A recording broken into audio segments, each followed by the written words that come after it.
CIBIL क्या होता है, सिबिल में डीपीडी कैसे आ जाती है, और सिबिल में डीपीडी हो गई जो हो गई, अब इससे छुटकारा कैसे पाया जा सकता है, वापस से अपने सिबिल को कैसे, सिबिल स्कोर को कैसे इंक्रीज किया जा सकता है। सबसे मेन चीज़ है कि सिबिल क्या होता है। कोई भी व्यक्ति जब कभी लोन लेता है तो उसका डेटा सिबिल में जाता है। देशी भाषा में समझिए, सिबिल एक ऑर्गेनाइजेशन है, इस तरह से समझिए। और जो भी व्यक्ति या सभी कंपनी अपने अपने जो कस्टमर्स है उनका डेटा सिबिल के पास भेजती है। आज यदि किसी भी व्यक्ति ने कोई भी कंज्यूमर लोन लिया है या ऑटो लोन लिया है या टू व्हीलर लोन लिया है या पर्सनल लोन लिया है या बिजनेस लोन या प्रॉपर्टी लोन, हाउसिंग लोन या कोई एजुकेशन लोन या कोई सीसी लिमिट चल रही है या कोई केसीसी का लोन, किसी भी तरह का लोन है, तो वह बैंक कस्टमर का repayment track with KYC proof के साथ में सिबिल के पास में डिपॉजिट करवाती है।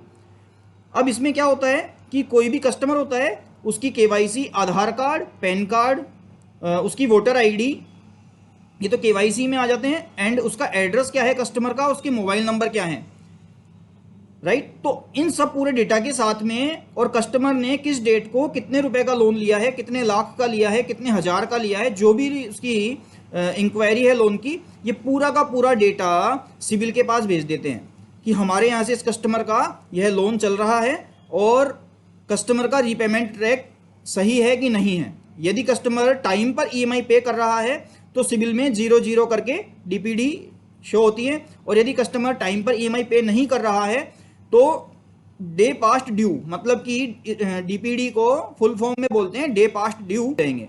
डीपीडी का मतलब है कि कितने दिन आपने पेमेंट लेट जमा कराया।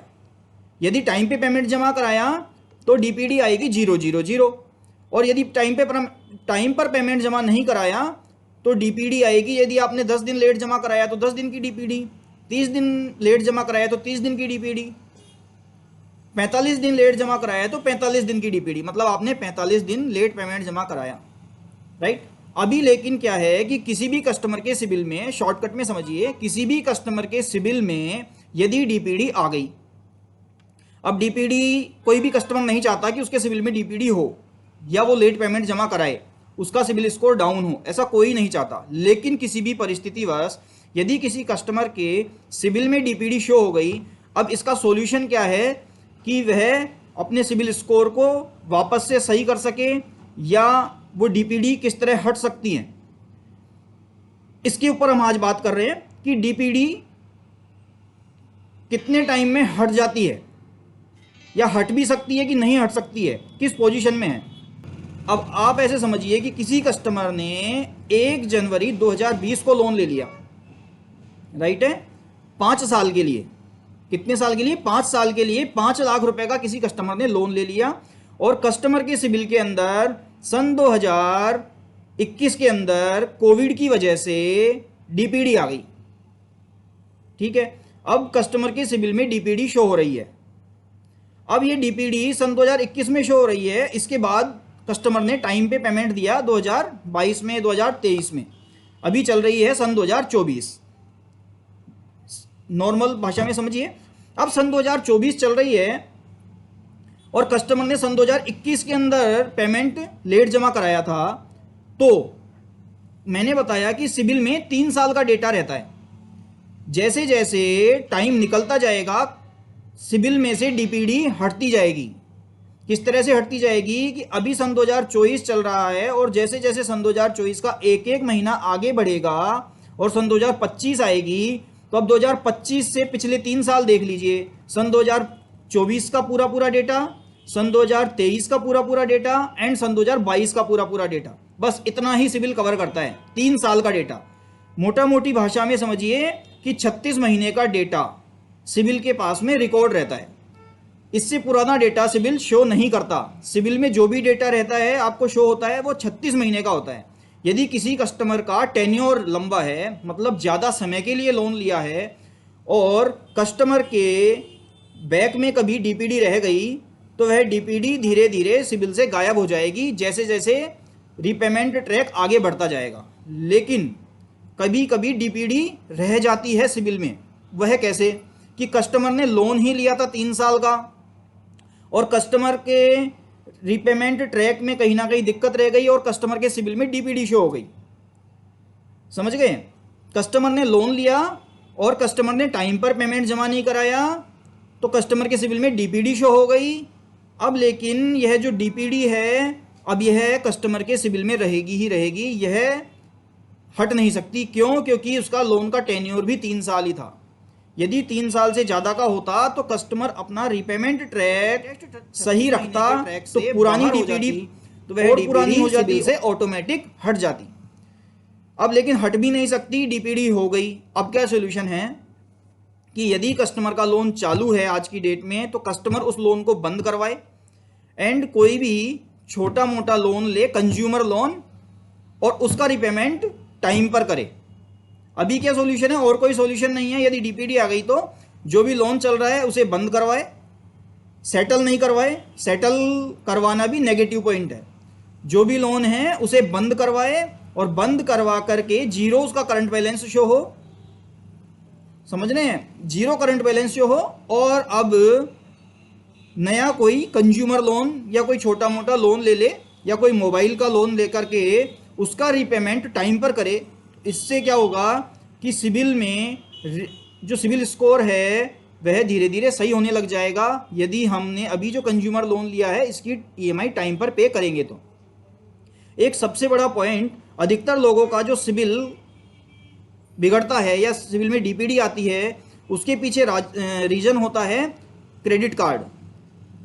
हमेशा क्रेडिट कार्ड की वजह से कस्टमर के सिबिल स्कोर या तो बहुत तेज़ी से इंक्रीज होते हैं या बहुत तेज़ी से डिक्रीज होते हैं।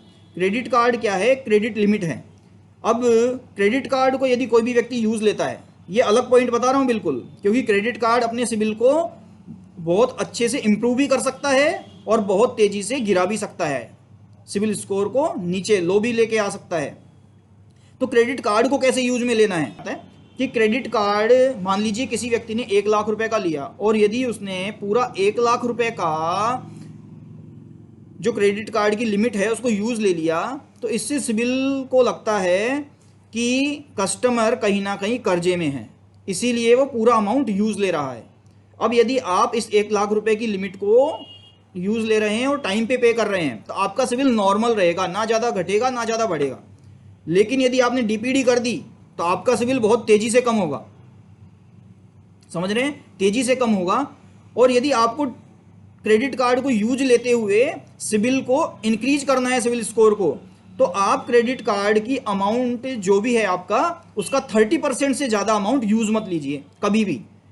यदि आपका 1 लाख रुपए का क्रेडिट कार्ड है और यदि मान लीजिए कि आप 50,000 रुपये यूज़ में लेते हैं हर महीने उसका और टाइम पे पेमेंट कर देते हैं, अभी आपका सिविल स्कोर इंक्रीज करने में कैसे हेल्प होगी कि आप क्रेडिट कार्ड की लिमिट बढ़वा लीजिए। मान लीजिए कि आज आपके पास में 1 लाख रुपए का क्रेडिट कार्ड है और उस क्रेडिट कार्ड का 50,000 रुपये आप यूज़ ले रहे हैं, तो 50,000 का यूज मतलब हो गया 50% अमाउंट आप यूज़ ले रहे हैं। यदि आप क्रेडिट कार्ड की लिमिट को इंक्रीज करवा लेते हैं, 1 लाख से 2 लाख करवा लेते हैं, और यदि आप अभी भी 50,000 रुपये ही पर मंथ यूज़ ले रहे हैं क्रेडिट कार्ड से, मतलब कि आपने 25% की लिमिट को ही यूज़ किया है। मतलब यह है आपकी सिबिल हिस्ट्री के लिए भी अच्छा है और अब आपका सिबिल तेज़ी से इंक्रीज होगा, सिबिल स्कोर इंक्रीज होगा, इससे पॉजिटिव सिबिल बनता है।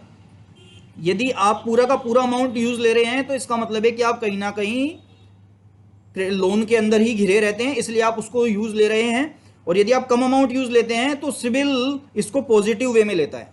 तो आप हमेशा ध्यान रखिए कि इस तरह से सिबिल स्कोर को ठीक किया जा सकता है। और यदि लोन टेन्योर लंबा है तो टेंशन ना लें, जैसे जैसे आप रीपेमेंट ठीक रखेंगे तो लेटेस्ट 36 मंथ का डेटा सिबिल के पास रहता है, वही शो होगा और पीछे जो डीपीडी छूट गई वह सब क्लियर हो जाएगी। मान लीजिए अभी क्या था कि जैसे कोविड आया सन 2020 में, सन 2021 में कोविड की वजह से लोगों की डीपीडी हो गई हाउसिंग लोन्स, प्रॉपर्टी लोन्स में। लेकिन housing loan, property loan long tenure के लिए चलते हैं, 10 साल, 15 साल, 20 साल, 7 साल जो भी है।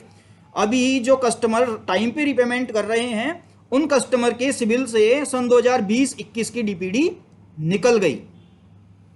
अब सन 2024 जैसे जैसे आगे चलेगा, अब पिछले 36 महीने का लेटेस्ट यदि आप ट्रैक चेक करेंगे तो आपको सन 2020 सन 2021 की डीपीडी सिविल में शो ही नहीं होगी। तो इस तरह से कस्टमर को घबराने की जरूरत नहीं है कि अब डीपीडी हो गई तो क्या करें, अब सिविल को कैसे मैनेज करें या इसको सिविल स्कोर को कैसे इंक्रीज करें।